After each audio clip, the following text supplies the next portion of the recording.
Hey everybody, welcome back to another Bald movie. This week we are talking about the 1995 James Bond movie GoldenEye. It's the first James Bond movie featuring Pierce Brosnan as the 007 agent. Uh, this was directed by director Martin Campbell, which you might recall from a few weeks ago. Also directed The Mask of Zorro.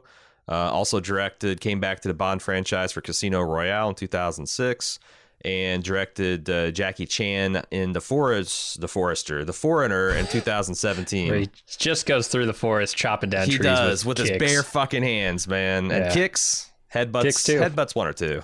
I did so. This is my favorite of the Pierce Brosnan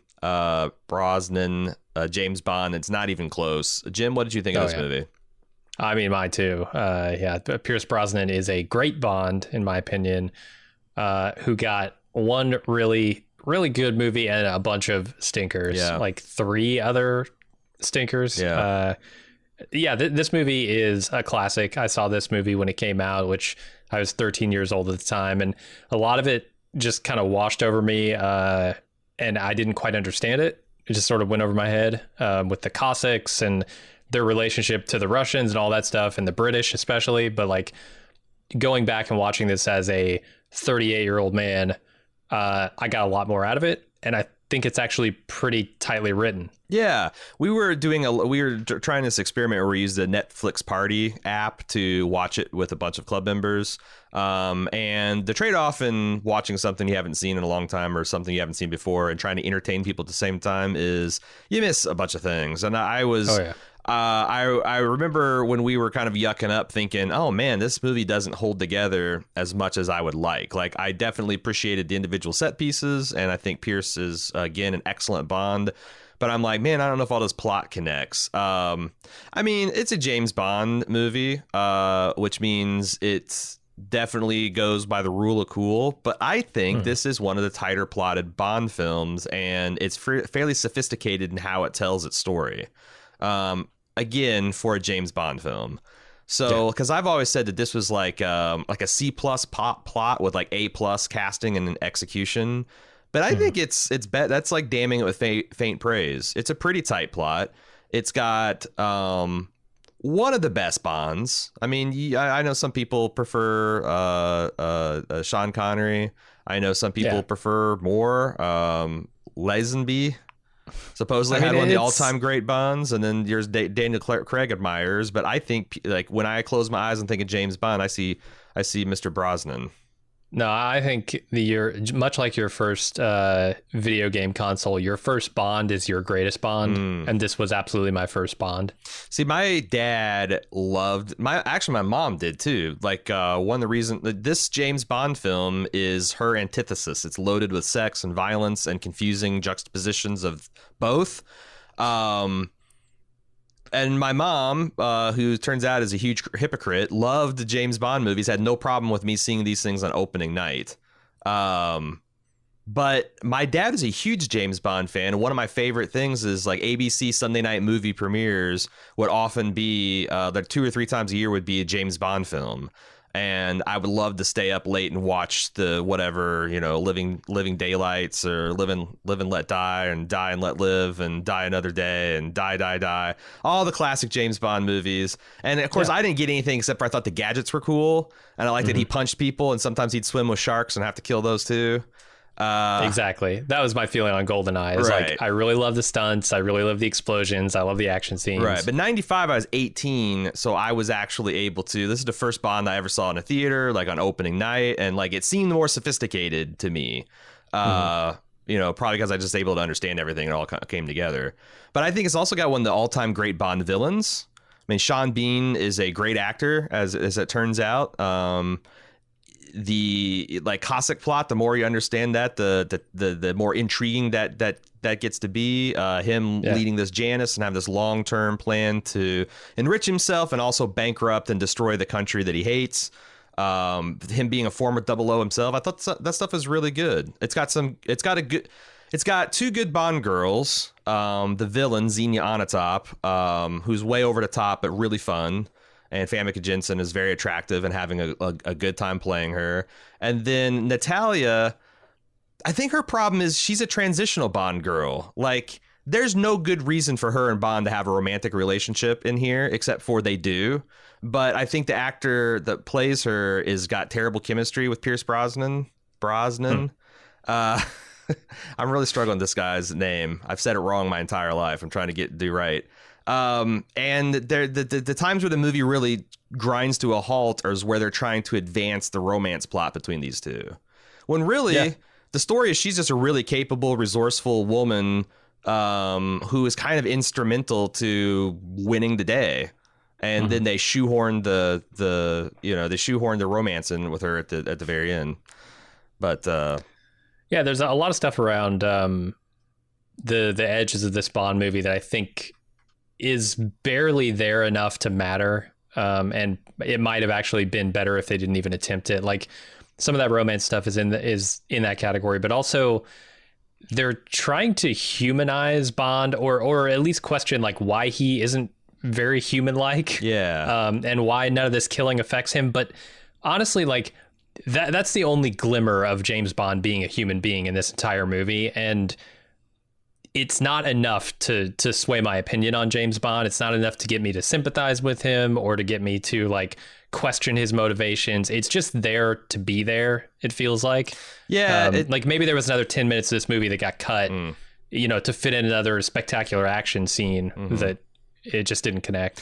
I agree. There's this suffers from being a kind of a transitional Bond too, in that like it's post Cold War, but just like this is the first James Bond since the dissolution of the Soviet Union and the fall of the Berlin Wall. There's kind of like, man, what is even the villain?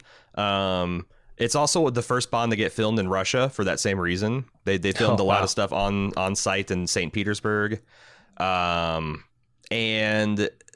James Bond himself, like, they really plumbed the depths of his pathos in like Casino Royale and some of the other Daniel Craig movies, but they try to do that in some of these Brosnan movies. And you're right. Like the film itself is saying, you're a Cold War dinosaur and you shouldn't exist. And like this movie is kind of like half, yeah, you're right, and half, fuck you, I'm still going to do all the James Bond shit anyway. Which, honestly, it holds up better as kind of like just treading the line of being satire and being kind of like a dark comedy than if they went like full blown, politically correct Bond. That would have aged really, really poorly, I think, if you go back and watch it 25 years later. Oh, yeah, from 1995, for sure. The attempts and I don't know that Pierce Brosnan has the look to pull off like a Daniel Craig style James Bond. He's much more like the Roger Moore, Timothy Dalton shape of a Bond, where you need him to be, a womanizer, and you need him to be the dinosaur and the guy whose methods are just based on his gut. Like, I don't think Daniel Craig gets to that same place as Pierce Brosnan does, and it doesn't need to. Speaking of first, this is also the first James Bond that is not based on an Ian Fleming novel. In fact, it draws its name GoldenEye from Fleming's estate that he maintained in Jamaica, that is beachfront property where he wrote all the James Bond novels. And also which was his estate, named after an intelligence operation he worked on during the Spanish Civil War, called Operation GoldenEye, and it was a plot to firewall off Spain from increasing Nazi fascism from Germany. So I thought that was pretty cool. Do you want to talk some random GoldenEye facts? Because I had a whole in researching this, I found a bunch of them. So before negotiating with Pierce Brosnan, they approached Mel Gibson, Hugh Grant, and Liam Neeson to play the role of James Bond. Hugh Grant's the only one who could have even come close to pulling that off. Liam Neeson would have been like a sledgehammer version of Bond. You don't think he can more pull like off a Daniel Craig? I don't even think he's like Liam Neeson's a brute, but he does have kind of an air of gentility that he can, and sophistication he can pull off. I'm trying to think what I've seen him in that would make me think he could be a good Bond. It's not Star Wars. It's not Taken. I'm looking at like Love Actually, where he's just playing like a regular dude. He can be kind of charming. Okay. I don't know. Maybe he doesn't. Maybe he looks out of 6'5". He looks out of place in a tux anywhere.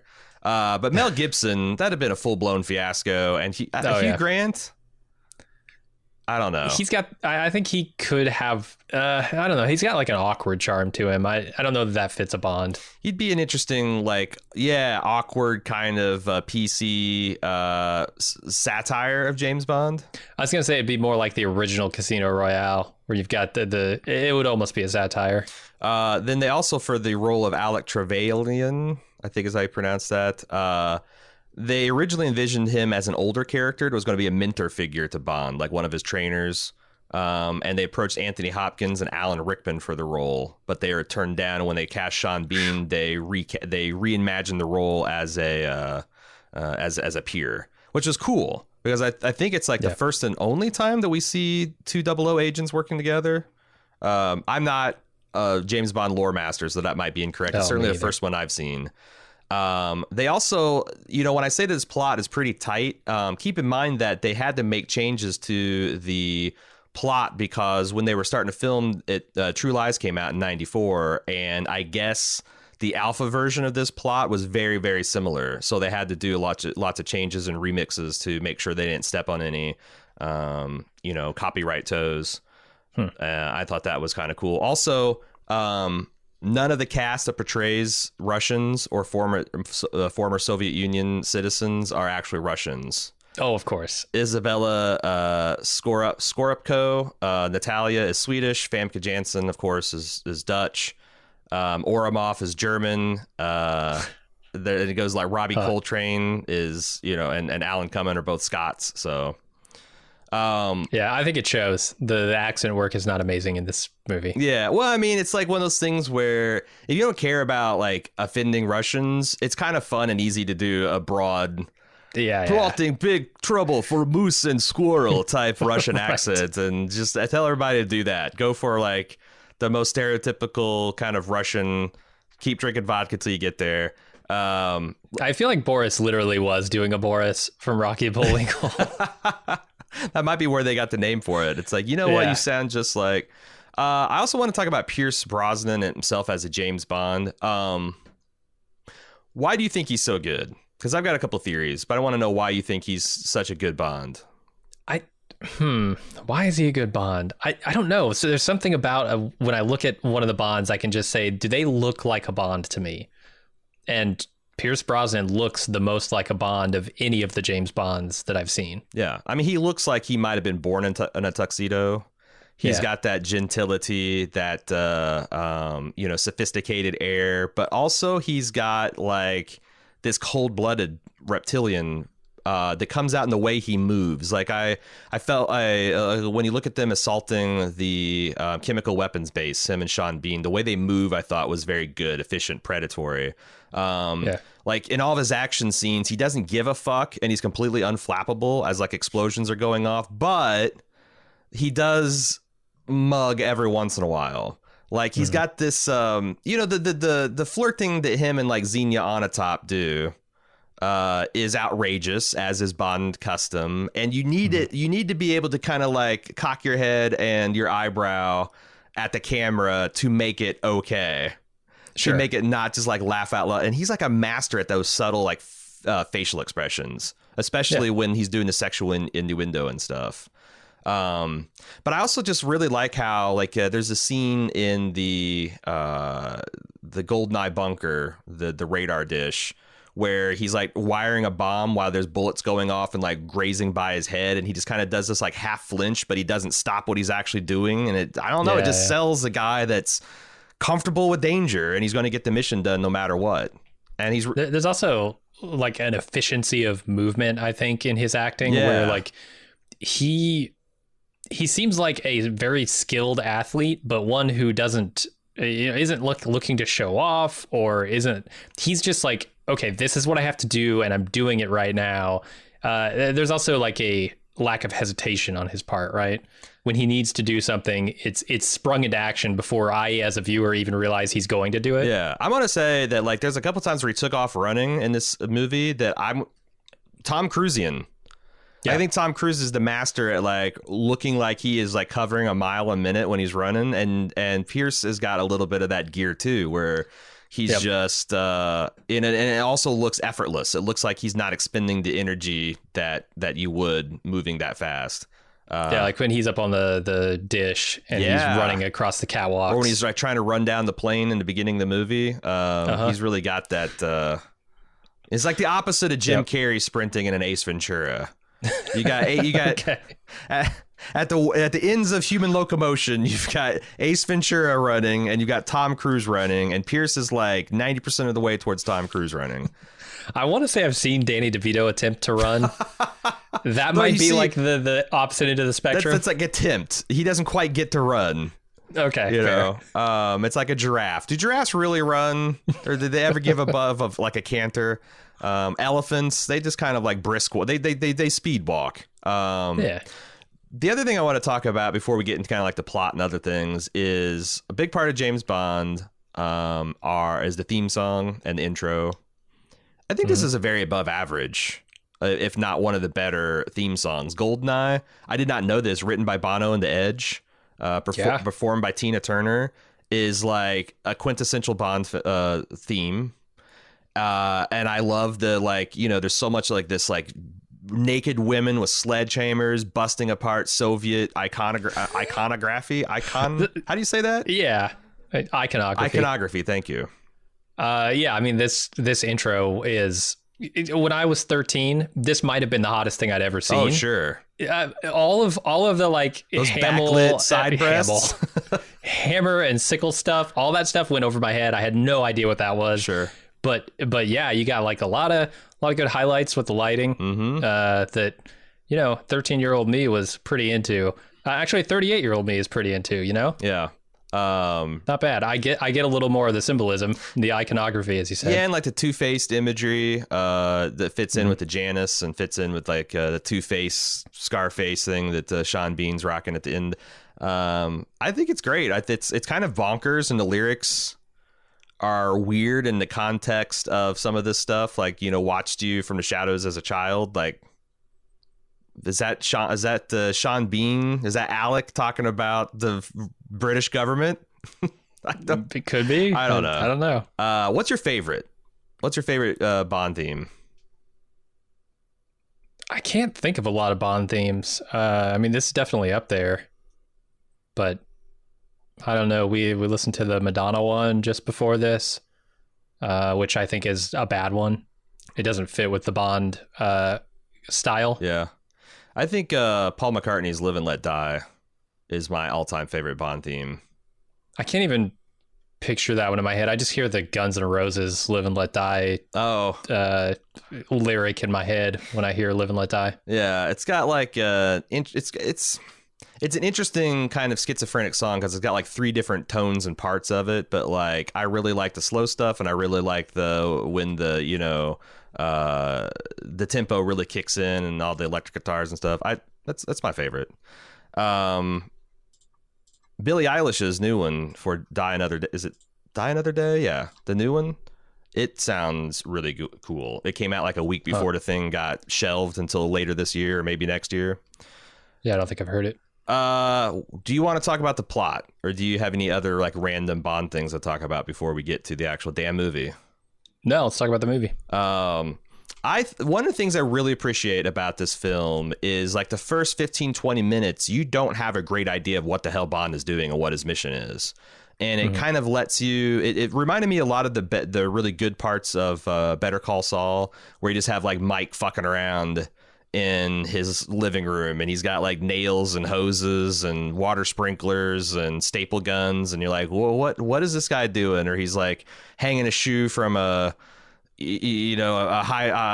power line, and you're just kind of watching a professional go about and do his job, and you see kind of Bond on a mission putting together like he's in Monaco and he's in a car, and there's this car race with Xenia on the top, and it's like, why is there connection? Why is this happening? And then he follows her to this casino, and then he follows her to the yacht, and you see him kind of looking at the destroyer with a helicopter and putting things together. But I admire that. Like, they really don't tell you what the hell's going on until there is a scene where Judi Dench shows up and essentially tells you what's been happening, for like the slower folks to catch up and for the smart folks to be like, aha, I knew it. But I really like that type of storytelling. I thought the sort of disconnected part you were talking about was the actual beginning before the intro song. Well, see, I traditionally don't require the opening of a James Bond movie to have anything to do. It's kind of like Indiana Jones. Like, when it does, it's a bonus. But a lot of the only real connection I can tell on this one is that Ourumov is part of the whatever plot they've got. I think it's like a poison gas or something. It establishes a previous connection to the other side of the villains. Yeah.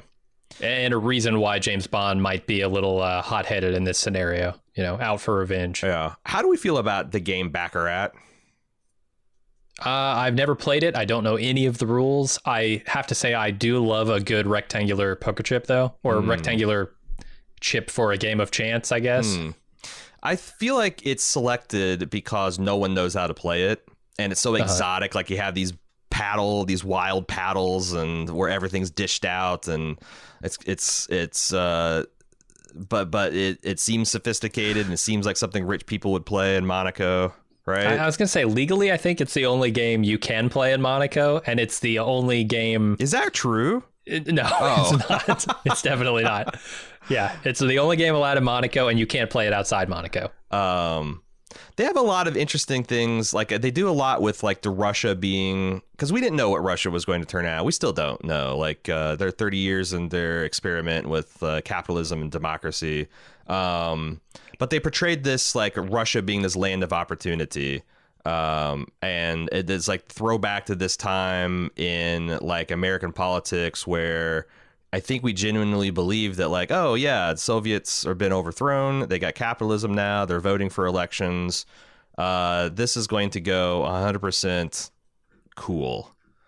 And in 2020, where there's lots of tensions between us and Russia, and still, even though they've changed their form of government, they still have interests that conflict with ours. It's really interesting to see kind of like this early post Glasnost period in American culture and our thoughts of Russian culture, I thought. Yeah. Did you know there's a couple of other interesting backstories to like this admiral character that Xenia Onatopp crushes to death with her thighs? He's a Canadian admiral. And I guess that he was written as an American admiral, and they changed it at the last minute because the American Navy was having problems with like tailhook at the time, and like sexual deviancy and assault and stuff in the naval institution. So to avoid offending or further besmirching the Navy's name, they changed it to a Canadian admiral because Canada's like, we don't have a reputation for like raping and assaulting women, so sure, we can take it. I don't know. It's like, why not have a woman crack an admiral like a walnut as kind of like commentary / revenge on that? Seems kind of short-sighted to me. But there's a couple other things. So the plot is that they want to steal. There's a kind of complicated plot. They want to steal the super helicopter that's immune to electromagnetic pulses, so they then can go and steal the GoldenEye tracking system, which has 2 satellites. One of which they'll use to nuke the satellite control station in Russia, so they can steal it and get away scot-free, taking out all the satellites so they can't be tracked, and then use it to steal money and bankrupt Russia. Bankrupt. Oh, I'm sorry, bankrupt England. Bankrupt yeah. England and destroy that country. But first of all, like, the effects of the EMP are wildly exaggerated. Of course. Like, I'd believe the planes would crash and all that stuff, but like the electrical storm that happens within the facility and all the explosions and stuff. And one of the funniest consequences of the EMP is apparently it made a dog sled crash and flip over, killing apparently the dog musher. Oh, yeah. Just outside a satellite facility so that Natalia could find it and then mush her way to St. Petersburg and back to civilization. in just a sweater and a see-through blouse, I think, is what she's wearing in that scene. I'm not Russian. sure, actually. She's Russian, so she's she's used to the cold. That's fair. And you know, she's a slim lady. She could probably kill half the dogs, make some rough rustic cold weather gear from their skins, and use the remaining dogs to mush her way back to St. Petersburg. All right, if she had shown up in some badly stitched dog furs, I would absolutely believe that she could have survived that, but she did not. What do we think about Boris? I love Boris, and I hate Boris. Boris is a gross human being. But as a 13-year-old, he was endlessly entertaining to watch. Like, this is one of my introductions to hacking in cinema. It's a very, very bad one. Like this and Dennis Nedry, right? Are the two... Well, I was going to say, I have in my notes, this is this film's version of Dennis Nedry. And I don't really know why, because there aren't a lot of comparisons to make other than maybe the clothing. But the playful, ludicrous GIF imagery of the hacking... Yeah, okay. Yeah, the sense of smug self-superiority.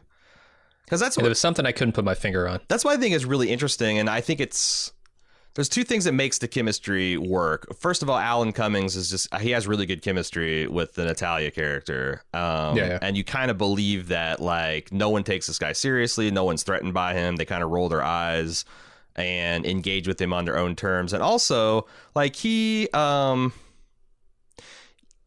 I think one of the other things that makes it works is that he like denigrates her constantly once he reveals himself as being one of the bad guys, and says like, oh, you know, she's barely a programmer. She can only use the guidance system. She's this and she's that, and yet she's super resourceful. She takes a dog sled, uses that to parlay herself into some kind of like demo for a laptop so she can approach Boris. She uses her guidance system knowledge to destroy the GoldenEye system. She commandeers a helicopter at gunpoint to rescue James Bond at the end. Like, she just is a living refutation of all the bullshit he says about her. Yes. I enjoyed that. Also, she cracks his stupid password. And uses his own spike against him. Spikes it right in his face. I also think they do something clever with Boris in that he goes out to get a cigarette, and then the helicopter lands with the two bad guys in it. And if you look at it with the knowledge of what's happening, all of their interactions are completely compatible with them being associates. But you assume from what you know about Oramov and Onatop's previous behavior that when she puts on her cap and kind of gives him a wicked smile and takes her gun, that he's just going to die. Yeah. I thought that's a pretty good way to conceal the twist. Yeah, I agree. Also, like... I thought it's funny that Natalia, like, she's a satellite tracker. She does guidance systems, and she's Russian, and this is 1995. So the satellite that she's checking on is, of course, the Mir space station. Like, you'd have to pick that or Sputnik as one of two, like, recognizably to the Western audience as a Soviet satellite, you know? I thought that was funny. It's like, oh, yeah, I'm gonna check on Mir right now. And he's got the classic lines from Boris with the American slugheads. Like the way he says slugheads or however he says it is just classic. And, you know, his I'm invincible, that thing. They established that really early on, which has a satisfying conclusion at the end of the movie. The one thing I guess I have a problem with this whole set piece is it's uncharacteristically sloppy. Like, they're trying to just mask their getaway and cover their tracks. And there's a line where he sends Xenia off to investigate this noise from the break room. And he says, their fastest response is going to be 20 minutes. And don't worry, they'll be late. Which tells me, plenty of time, take your time. She goes in there, looks, sees there's someone in the vent and just shoots at the vent. And then scampers off and is like, yep, job done. Like, is Xenia Onatop so sexually Twitter-pated that she just can't do her job properly? It seems like it, yeah. Like, it's... I mean, she fails to kill Bond at least twice. Yeah. The entire time she's orgasming during it. Yeah, she probably can't see straight in those moments. Yeah, there's no need. Slow down. Take your time there. Properly clean up this mess. Your lives might depend on it. The first watch of this that we did as a Netflix party, I was questioning like why they needed this helicopter to pull this stunt off, because they're compounding their risk here, right? Like they're trying to steal this thing so they can go blow this facility up and not be phased by it. And I think it mostly tracks. I think like having it seems apparent to me that what they did is they went back after they had written the plot of this movie and said, okay, what device can we give them that can get them out of this situation? It needs to have stealth so that they can't be tracked after the fact, and it needs to have the EMP resistance. Right. And so those are the two qualities they gave the chopper. Although I did a little research on choppers in the course of this, and because there's that one scene where they strap Bond and Natalia into the chopper and fire the missiles, and it's going to come right back and blow them up. Right. Apparently, the first chopper that went into service that had an ejection system went into service in 1995 in the Russian military. Interesting. So this is like not a total anachronism. Yeah. I've heard that like the modern choppers do have that, like where explosive bolts on the rotor system and then launch it out, because previously, obviously, if you're going down in a helicopter, the last thing you want to do is eject, because you just you answer the age-old question, will it blend, in the affirmative. I want to talk about some other, like, this kind of throwback stuff, is like when Bond meets M for the first time in Moneypenny, and it's just like wall-to-wall sexual harassment and sexism. This takes place in this world where everyone's attractive, everyone can get it, and everyone is super into it. And I'm like, it's also almost exactly like the Bridget Jones Diary situation, where like she's being sexually harassed by Hugh Grant in this movie, but she's like super into it and it's sexy and fun. Right. I just watched Bridget Jones Diary like last month, and I kept on like so many one-to-one comparisons between like the sexual office fantasies in James Bond and Bridget Jones, and how like poorly all that shit is aged by 2020. Yeah, I mean there's a fine line between sexual harassment and coy flirtation. It's very overt here, and they cross the line certainly, but like there is a line somewhere. I don't know about Bridget Jones Diary, but this movie crosses it. And then they have Judi Dench show up as M, which is the first female M that they've ever had, and she's James Bond's superior, and she instantly commands respect because she's Judi Dench and she's a badass. And they play like, it's funny because James Bond's on Team Hunch and Judi Dench is on Team, I only look at numbers and expert advice and statistical analysis. And 43-year-old A.Ron is totally on Team Numbers at this point. Like, like if you bet Team Gut versus Team Numbers, you're going to win way more on Team Numbers. But yeah, I guess there's like a point where the numbers make more sense than the gut, and that's after the investigation. Like I think you can use James Bond as a tool to investigate these things on his gut and his hunch. Yeah. But you have to make the big decisions about like who dies and who lives, and where we align our countries, things like that, based on the numbers, based on the facts. Yeah. Yeah, I kind of actually like how they work together, because you kind of see that where she will absolutely use him to further the investigation, but until she gets hard evidence, hey, we're not going to go kill a bunch of people just because you think this helicopter is going to be in some kind of giant worldwide global conspiracy. No, if anything, she needs better intelligence, better analysts, because those were the people steering her wrong, right?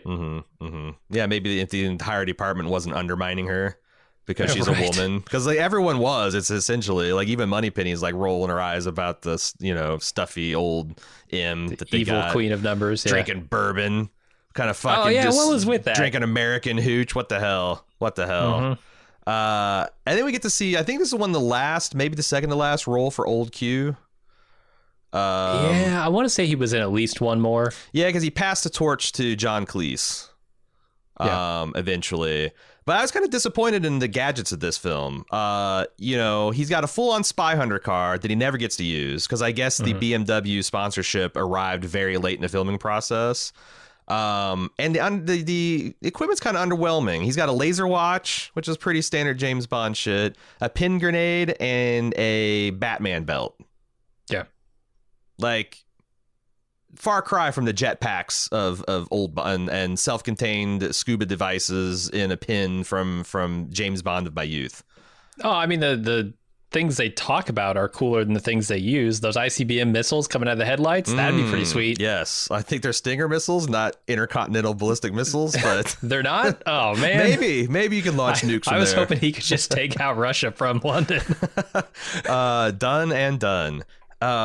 Speaking of the plot, there's like they introduced the CIA guy played by Joe Don Baker, the CIA agent Wade, and they have this kind of like, you know, the CIA, this American's not taking the spycraft seriously, and I was kind of rolling my eyes about it, but then James Bond like makes him take it seriously, and it's a pretty good like physical comedy, like, you know, with him using a sledgehammer to fix this rundown shitty Russian utilitarian vehicle, but they also like have this dialogue that establishes the mystery of Janice and kind of like why he's a big deal, and the fact that he lives on a fucking Russian nuclear missile train, a decommissioned missile train, which sounds like fucking cool, like as a James Bond layer. Actually, Janice has two of the best James Bond layers of all time: the nuclear missile train and the underwater radar base station. Both of those top tier evil villain Bond bases, in my opinion. Yeah. I thought Zukovsky was fun, played by Robbie, is it Coltrane, the guy that played the Hagrid in the Harry Potter movies? I don't know his name. And the thing about Bond films is like half the time when Bond finds out about a contact, he's always referencing like the time that he fought with him before. And I'm like, is this a Dalton era villain that I wasn't aware of? And I guess not. It's one of the ones where they just allude to the fact that James Bond has many more adventures than we get to see.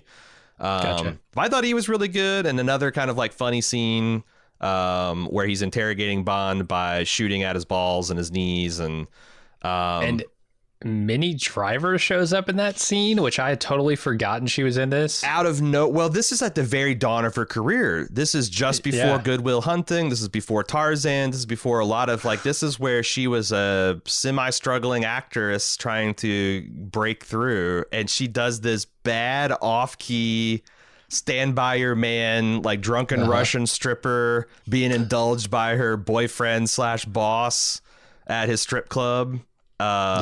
Yeah, no, but yeah, out of nowhere, Minnie Driver. They explain the cost. So they explain the Cossacks stuff. This Linz Cossacks. Did you do any digging into like the cultural significance of this reveal? Yeah, because I didn't understand like the betrayal and why Trevelyan would feel, or you know, Janice, whoever would feel so betrayed by the British government. But once I looked even on the surface level, it makes a lot of sense. It was apparently like a group of soldiers who fought with the Nazis, I guess, and part of like the deal that they had at the end of World War II was with the British to not repatriate them. Because they would be killed as traitors. Right. And the British said, oh yeah, we won't do that. Don't worry. Turns around and they do that. And so many of them were killed by the Russian government after they were repatriated. Yeah, and you might think, oh, they worked with the Nazis, they were like bad guys. And I'm not going to, I mean, I don't have the qualifications to do the historical analysis to see who's good and who's bad. No. But their history goes back to, they were a big part of the White Russian movement, which was back in the Russia. So, you know, they got the milk, they got the vodka. Right, the Kahlua. The Kahlua. Sure. But this was a broad coalition of essentially anti-communist forces that fought in the Russian war. Like there's a coalition of like pro-imperial supporting the Tsar forces, liberal Republicans, and anti-communists that all fought against the Red faction, the Bolsheviks, in the Russian Civil War. And so as a result, they, you know, whenever there was a time to like fight against that regime, they sided with the Axis powers. More of a convenience than probably a diehard, you know, case of Nazism. But yeah, everything else you said was true. They were supposed to be treated as allied prisoners of war, but they got sent back to Russia, and promptly almost all of them were either sent to Siberia to work in labor camps or outright killed. Yeah. And this film was released on the 50th anniversary of that event, which is pretty cool, interesting trivia. Yeah, they make another they extend sort of the lore here, where Alec's parents were people who survived that repatriation, and that purging, and then out of some, I guess, survivor's guilt or something, his father eventually ended up killing himself and his mother sometime after murder that. Suicide. Yeah. So we get this incredible scene in this Soviet statute park, which is like it feels like a meeting within the bones of the decaying like old Soviet Union. Absolutely, yeah. Yeah, and you have like James Bond sent here by this new Russian ally of his, and then Sean Bean. This is at the halfway point in the movie.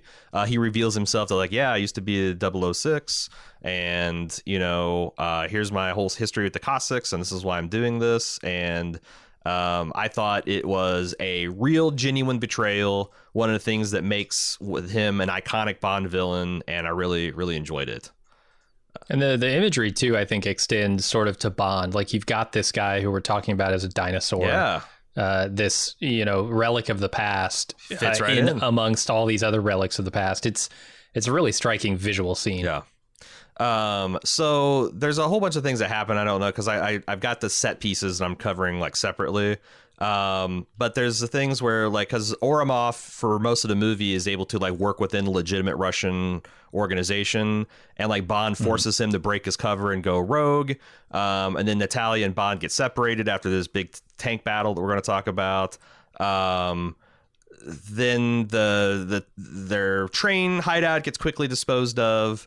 And then they wind up in Cuba. And this is the part where the movie really drags, because, as I said, Bond and Natalia have zero chemistry, and there's very little reason for them to fall in love. But they give this bullshit like, well, you got to wait until 0600 the next morning to do your insertion, because that's when the radar overlapping window is going to be just right. And it gives Bond time to brood over killing his friend, which is okay. But then they mix in this romance angle, and, Natalia screaming at him for being immature and boys and just killing, and you don't feel anything. And it sucks. It sucks. It's not great. Yeah, they're going surface level on that stuff. It's not embedded into the fabric of the film other than that. And yeah, I think mercifully it's very short. Like, this is maybe a 2-3 minute interlude here.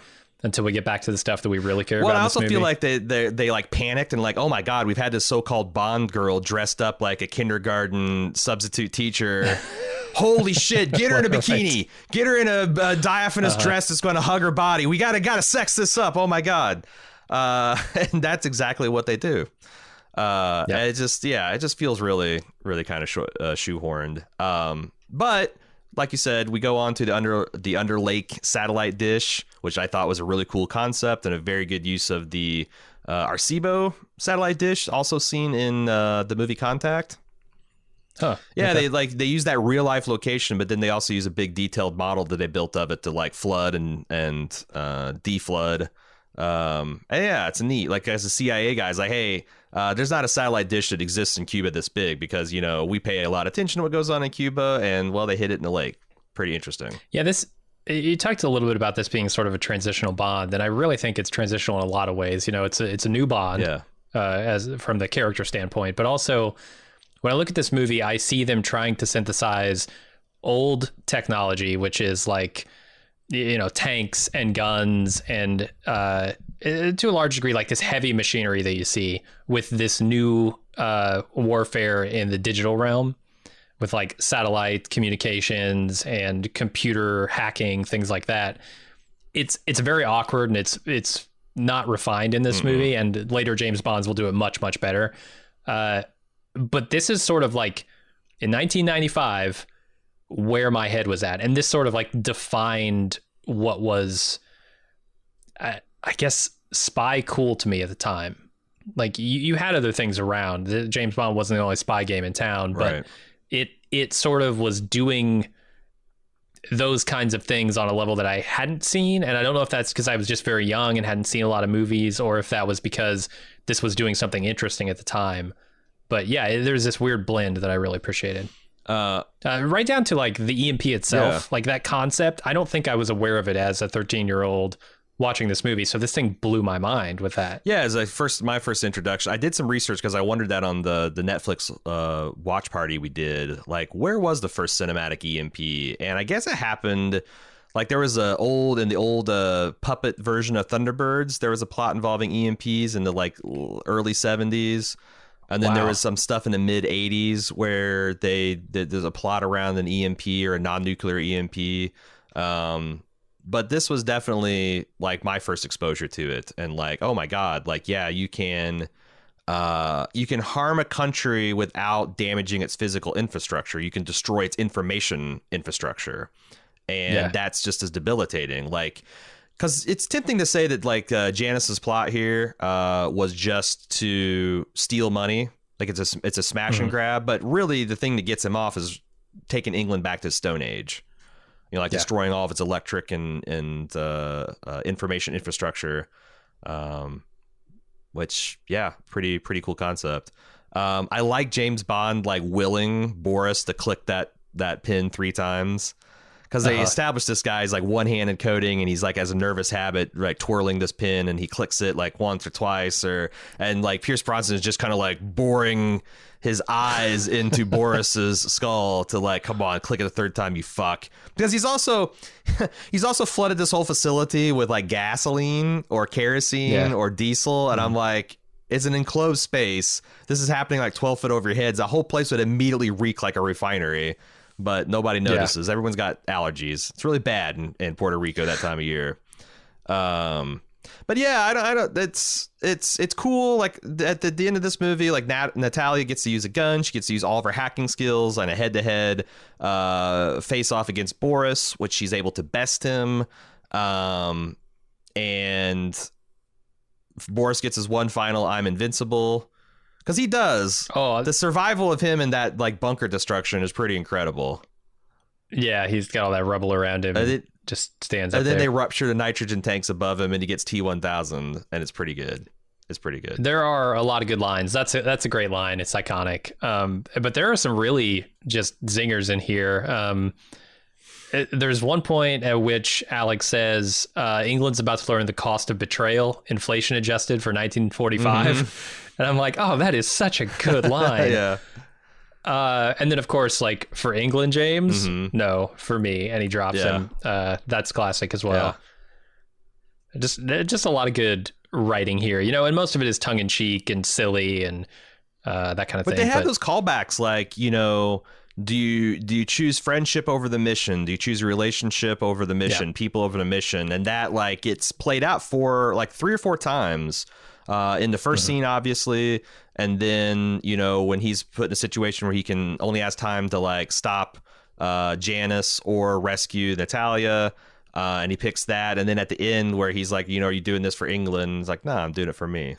It's really good. Yeah, that's the thing. I mean, Alec Trevelyan has always, I guess, he looks at what the British did, and he sees that they valued the mission over people, right? There was some political gain that they saw in trading these people back to Russia, or back to the Soviet Union. Well, it paid off too, because we were fast friends with Russia throughout the 50s, 60s, 70s, and 80s. I mean, just the payoff for that betrayal was immense. I mean, who can argue with it? Right. So like, there's a question in Alex's mind, like where does James lie on these on the spectrum? And I think he, you know, the very beginning of this movie informs his opinion on that. But over the course of the movie, we see that James Bond actually isn't all about the mission, right? Like when he chooses to save Natalia versus shooting Alec in the head in that moment, he's making a choice of people over mission. Yeah. And I think it's a little hard to see, and maybe it's because it's muddy, but somewhere in this movie, there is a theme of like people versus politics, or people versus like political gain. And I think they do a pretty good job of wrapping that all in. I agree. So I want to talk about the set pieces, because that's like what James Bond is all about. In fact, I realize how much similarity there is between like a James Bond film and a Fast and Furious film, where like I do believe, and in my research it seemed that at least in the modern Bonds this is true, where they largely invent the set pieces and then write the plot around them. In fact, there was 2 set pieces that was cut from this film that then showed up in Tomorrow Never Dies. What were those? I don't know. I can't remember. Okay. I just something about outrunning a nuclear explosion. I don't. On a moped? Yeah, that was chain might reaction. be chain reaction. Keanu Reeves, but it does. They do share a lot of the same kind of like, what is a wild stunt we can do, and then how can we fit that in a plot? Like, for example, there's a lot made about this movie stunt featuring the highest bungee jump in the world from a fixed structure at the time, and might even be still standing. It was a 722 feet bungee jump that this guy actually did, the stuntman. That dam is actually 720 feet high? I don't know that dam is, because I tried to find out the exact. This is a dam in Switzerland or maybe Sweden, and it didn't look. I think they did some trick photography to make it look even higher. But wherever he did bungee jump was 720 feet tall, and they gave him a part in the movie. He was the Tiger helicopter pilot that Xenia Onatopp shot. That was the guy who did the had like the must be my lucky day, or I don't know what he said. Yeah. You must have come here to shoot me in the heart. One of the things that makes this scene really work, I think, is just how cool it is to see two 00 agents going about their business. Like, it's just them clocking in and going to work at the office. The way they move, the way they cover each other, the way they just have this kind of easygoing, like quippy camaraderie felt really cool. I remember, especially as a young man, thinking how cool it was. This opening scene just embodies everything James Bond to me. You've got the really talented spies doing their spycraft. It's an action scene primarily, but also you've got a lot of humor in there too. Like that cart that he's pushing with the gas canisters on it, and no one wants to shoot him. It's got the squeaky wheel. I don't know if you noticed that, but as he's going across, it's dead silence except for this wheel just going squeak, squeak every once in a while. It's just classic. And I think this Martin humor. Campbell's a really good director, and so to that point, like, that's a funny scene, but they also ground it because like when the Russian conscripts accidentally shoots, and then Ourumov just turns around and instantly executes him, and he's got this performance where he kind of like gasps, like, this guy's terrified. This is like CX nerve gas or VX nerve gas from the fucking Rock, and if it gets out, they're all going to die screaming. So like he's taking it real. It gives like tension and stakes to even the scene that's kind of like on the surface humorous. Also, I dig this like deep basso profundo bongo remix of the 007 theme. We got to talk about the soundtrack. Okay, because I think this is a great soundtrack, but I guess I'm a minority. A lot of people reviled these remixes, these kind of like industrial remixes of the James Bond theme. There is one, the car chase set piece has got some of the worst score awful. I've ever fucking heard. Yeah, I mean, I can't remember a worse song in any movie, not just a Bond movie. It reminded me, I said, of like a training video you'd see on day one of Walmart employee orientation, like something about shrinkage. This is a video of how we can all do our part to decrease shrink. It's got this like stuff in the background. But okay, what do you think of the soundtrack? I already think GoldenEye, the theme is amazing. I love this like techno, deep bassy, kind of booming GoldenEye soundtrack. I love. Plus, it's also, this soundtrack is all entwined with my memory of the video game soundtrack, which I remember as being superior. So this is the problem, because I think you're thinking mostly of the video game soundtrack. I think that video game has a better score than this entire movie. And there are a couple exceptions. Like you said, there's the actual intro theme song, which is the GoldenEye by Tina Turner. And then there's the very low sort of rumbly James Bond theme. But aside from that, I think the movie's music is poor to middling in most places. Just uninspired in a lot of places, and downright awful. Can you give some concrete examples of like, because I guess I don't notice the mediocre stuff, so I just notice when it's like badass. Yeah, the places I really noticed, I mean, that downhill driving scene was god awful music. Terrible. But then the scenes right before James Bond gets the tank, where they're in I think that's the stack if you're a video game player. Those scenes have mediocre music at best. It should be some of the most exciting music in the entire movie, and it's not. It's a nothing of a song. So we also have this plane stunt, which is fucking cool, but it's also one of the most Fast and Furious things I've ever seen. I love and it. I guess it was practical. I Like I read an interview with the stuntman that did this stunt, and one of the things that complicated is that this plane that he was chasing was leaking kerosene out of its exhaust, so he was getting sprayed with like this fine mist of kerosene as he's trying to catch up to this plane. Which I thought it was all composited, but like if they actually did that somewhere, then this is like a 10 out of 10 stunt. Right. And that's the thing about the stunts in this movie, and the effects in this movie. Mm-hmm. When they actually do something, it looks really, really good. Like a lot of this tank stuff looked amazing. When they try and fudge it and composite some stuff, it looks really weak. Yeah. It doesn't hold up to today's standards at all. But a lot of it, because this was like one of the last movies to kind of really use like models and miniatures. And you can tell like the Arecibo facility, like especially when it first starts, like it ends its draining, you can tell that it's like kind of slowed down and reversed. And some of the like destruction of the GoldenEye satellite facility very clearly looks like models smashing into each other. But on the whole, I thought it was really great. What about the car? Okay, let's talk about the car race. It's got terrible music, but it's got gorgeous cars. It's got like one of these like luxury grand touring Aston Martin versus like one of the like a literal like race car. It's like one of the Ferrari F350 somethings. But I think the purpose is it kind of shows you like two elite spies like Bond and Onatop, and then they throw this every woman who is just freaking out the entire time, like I would be, like if I was in this car. And I think that's to establish the I guess bond between James and this is Onatop. Like they're kind of like of a, you know, they like mixing their sex and their danger. They have a lot more in common than they'd probably care to admit. But it's also like just to fill out 2 or 3 minutes of action.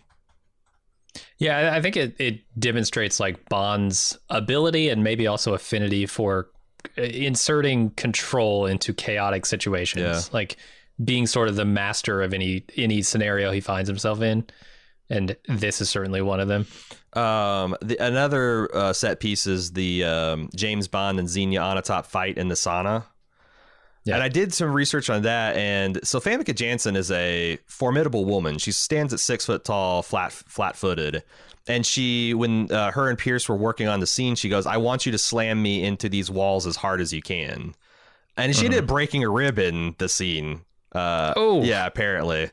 And Pierce broke his hand in doing that ladder stunt at the end of the movie. So there's a lot of injuries in this. But like, man, James Bond, this mix, like deliberately mixing of sex and violence is wild. Like she's like, they're like treating this as like a fuck scene by both of them. Like James Bond is like getting like sexual asphyxiated and he's enjoying it for what it is. And she's like really having the time of her life getting slammed against those walls and all that stuff. And like he drops her on her bare ass on a hot grate at one point. It's fucking like, I don't know. Like teenage boys and girls watching this movie, how do you come out without being warped? I couldn't tell you. I saw this movie as a teenage boy, and I couldn't tell you how you come out of it not being warped. The other thing I wanted to note is along Famke Janssen's sexual proclivities in this movie. I think it's not just death and not just pain that turns her on, but also her own death in some ways. Like you watch that train scene where they're barreling toward this tank that is just fired. Fired a shot at it and the front of it's on fire and she's looking at it and she's like practically getting off right there. As I think she realizes, she says like he's trying to derail the train and then like lets out this moan and I'm like, what are you doing, lady? You're about to die potentially. Yeah, there's something like she admires the audacity of the game of chicken he's playing and she finds it attractive and she's still nursing that broke rib that he gave her. So yeah, she's having a great time. I want to move on to what I think is one of the greatest set pieces in James Bond history. This tank car chase is just fucking cool, and it's so straight Fast and Furious. Like this tank, like it's fast, it's powerful, it can drive through a building like 4x4 can drive through a grass field, and they take full advantage of it. And like they like just a way it just tears apart cars and buildings. And it's also kind of adorably G.I. Joe. And anytime like Bond runs over a whole bunch of civilian or police cars, they have the scene where they show the dudes like crawling out so that you can, James Bond didn't kill any cops or civilians. He's just only even though he has a license to. Even though he has a license to, he's not killing, people who are quote unquote innocent. Right. I mean, it's just so much fun. That tank scene. I can't imagine being able to do that in real life. Oh, man. Just let alone just piloting a tank, but being able to drive it over cars and through sets. The way it does like that. 360s, like when it spins out on the streets, because I mean, he drifts a tank at one point, right? Down a city street. Exactly. And at the point where like it crashes through a statue and now it's got this charging Pegasus. The humor in this scene is top notch too. Like you mentioned the Pegasus, but there are insert shots every once in a while of James Bond stepping on the gas and or brake in his fancy British dress shoe, and I fucking love it. And he after he does some kind of casual devastation, he like straightens his tie. Yep. That's what I'm saying. Pierce Brosnan is the man. Fantastic. And then like, so they have also established this thing where Oromov about this part of the movie just starts drinking heavily.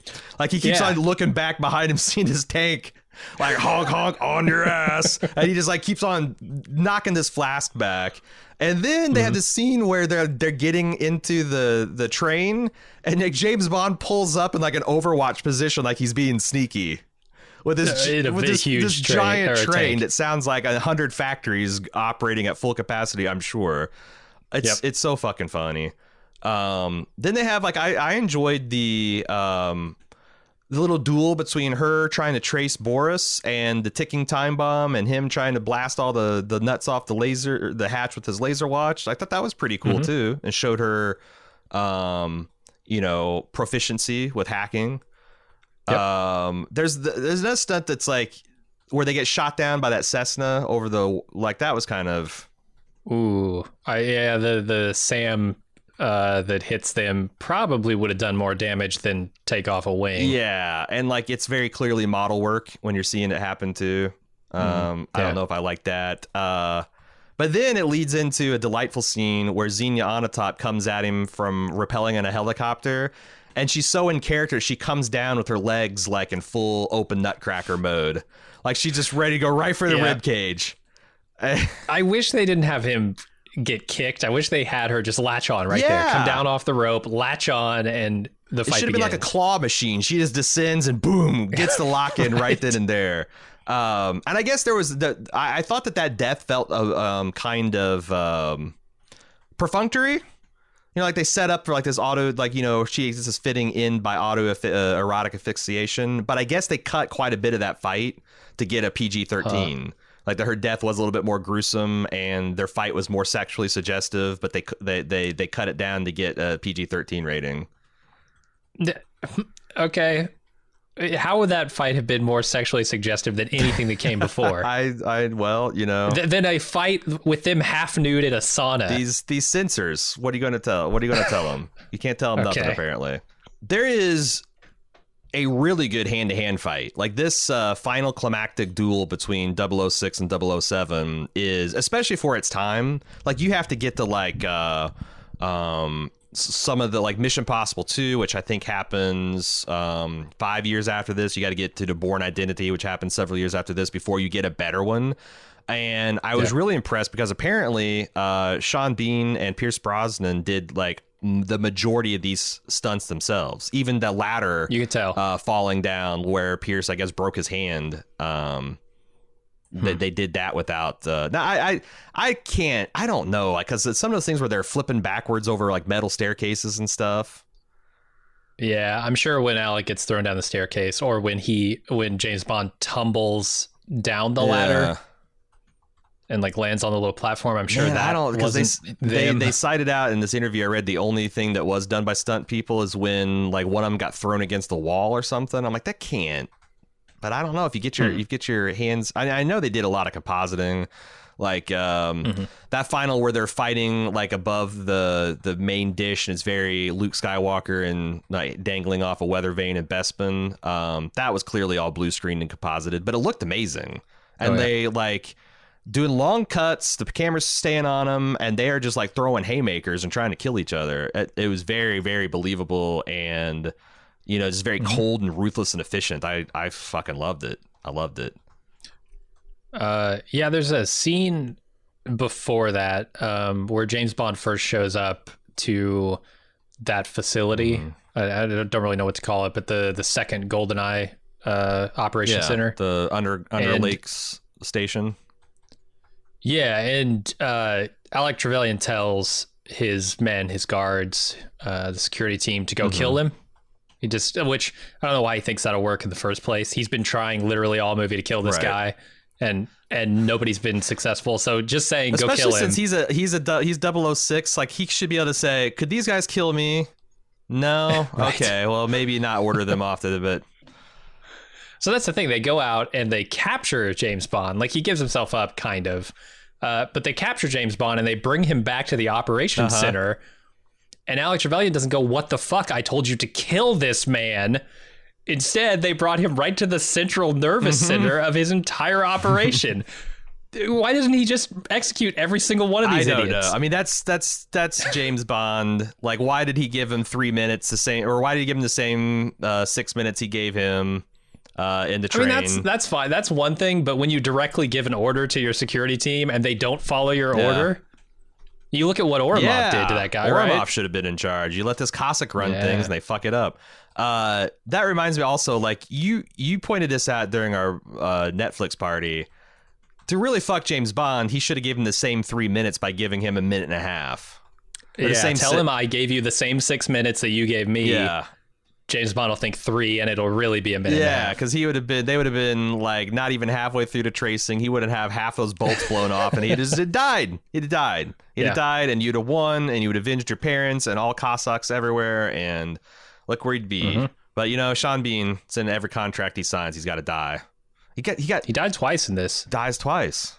Yeah. Yeah, I think that's a James Bond movie. He only died twice. Do you want to talk? There's something else that you wanted to talk about, which is the GoldenEye video game. And I'm all for it because I remember you guys and your friend group was about 5 years younger than me when we grew up together. And I was, like a veteran of like Doom and even I think Quake by this time. But this was the first 3D shooter that your gang had ever like gotten their hooks into. So I got sucked into it too, and I have many fond memories of playing 4-player GoldenEye at your house or Peter Street's house, our old co-host. You want to wax nostalgic about GoldenEye for a bit? I mean, it's one of the finest games on the Nintendo 64. It's the first shooter that was on a console that really made a damn bit of sense with its control schemes and how it handled and stuff. It was a really excellent game for the time and the platform. Although I will say it's pretty much dependent on the platform because there were a lot of PC shooters around at the time that were far superior. But on a console, this was the best experience you could get. And I'm amazed watching this movie again and having recently seen a full playthrough of GoldenEye as the video game as well. Just how closely the video game follows the movie, down to the layouts of the facilities that they're in. Like you look at that first portion of the movie where he's going in through the bathroom and he's like going down into what we know as the facility in the game. That is a 1-to-1 recreation of the scenes from the film. You pop out of that shitter vent just like you do in the video game, just like you do in the movie. There's the central hub in the middle of the bathroom with the sinks. You come down the stairs in the exact same place. There's a doorway with the storage room in the exact place. You fight. They did a hell of a job matching what they saw in the film with what they made in the game. Yeah, the facility, the stacks, library, archives. Those are just a multiplayer. There's also in the single player campaign, you actually go through that spooky Russian statue graveyard and have some memorable shootouts there. Like it's The end of the game is the cradle, just like it is here. And you're running up catwalks, and it has the same chase with Alec Trevelyan where you're just kind of running around trying to find him, and everything's blowing up around you. And it's incredible. I remember this is maybe the best licensed video game, certainly of the time, but maybe of all time. I remember one of my favorite gags I used to do is when we were readying up to play 4-player. You like to play Boris, and when you selected the character's face, it would get larger.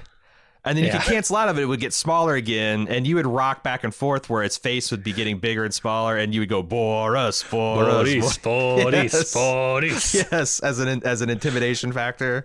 While everybody's picking their characters. We banned Oddjob.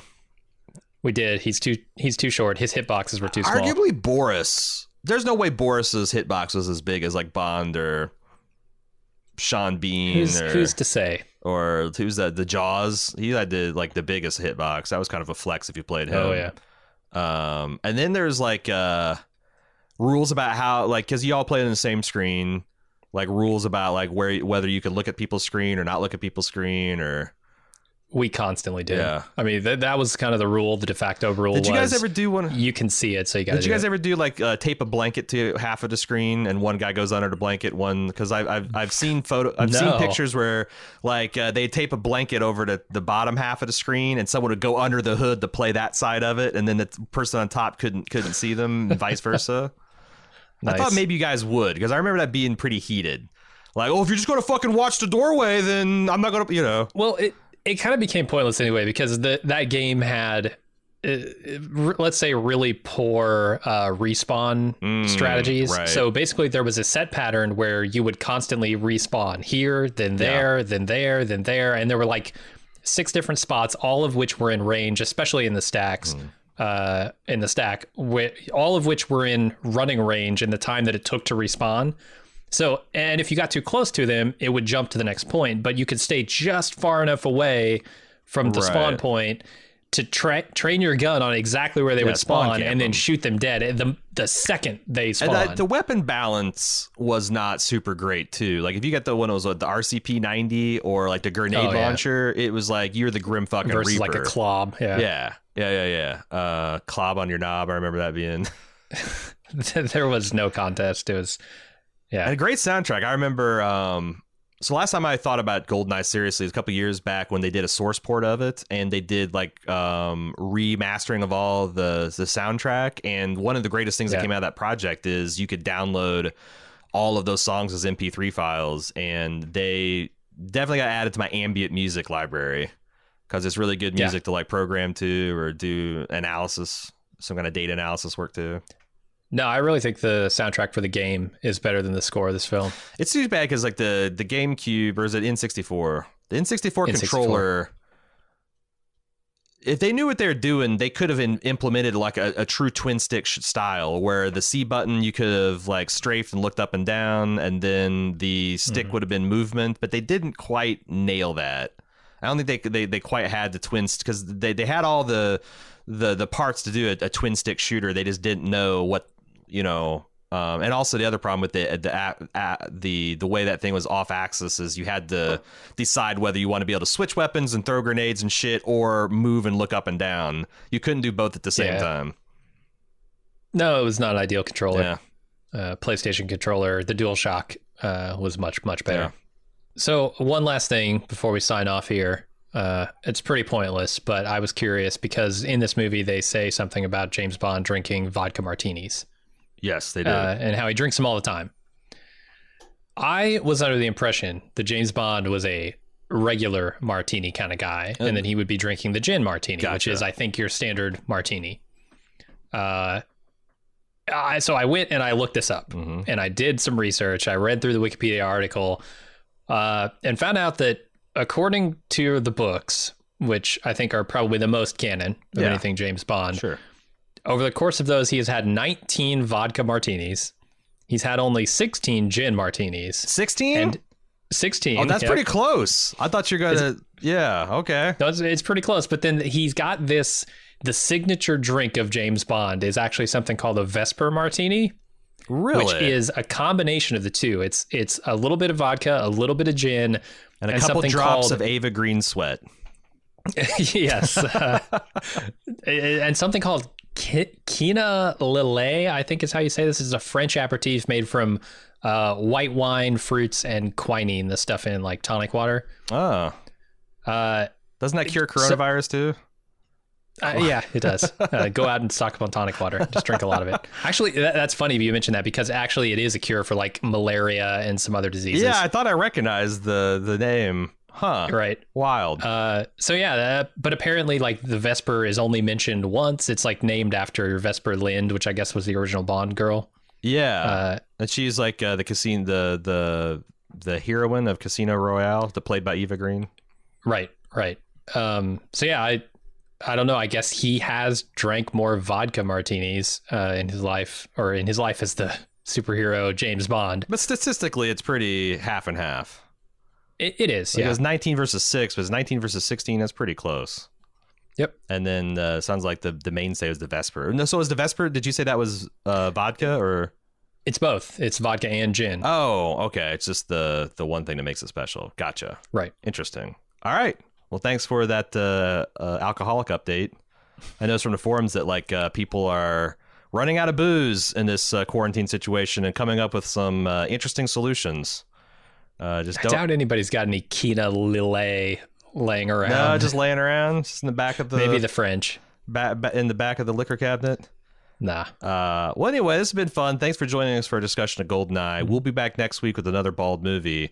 We're going to be talking about the Majestic, a Jim Carrey period piece directed by Frank Darabont, Walking Dead's own, and it debuted in 2001. So 2001 film, The Majestic.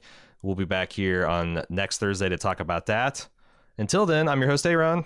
And I'm Jim. And we'll see you for another Bald movie next week. See ya.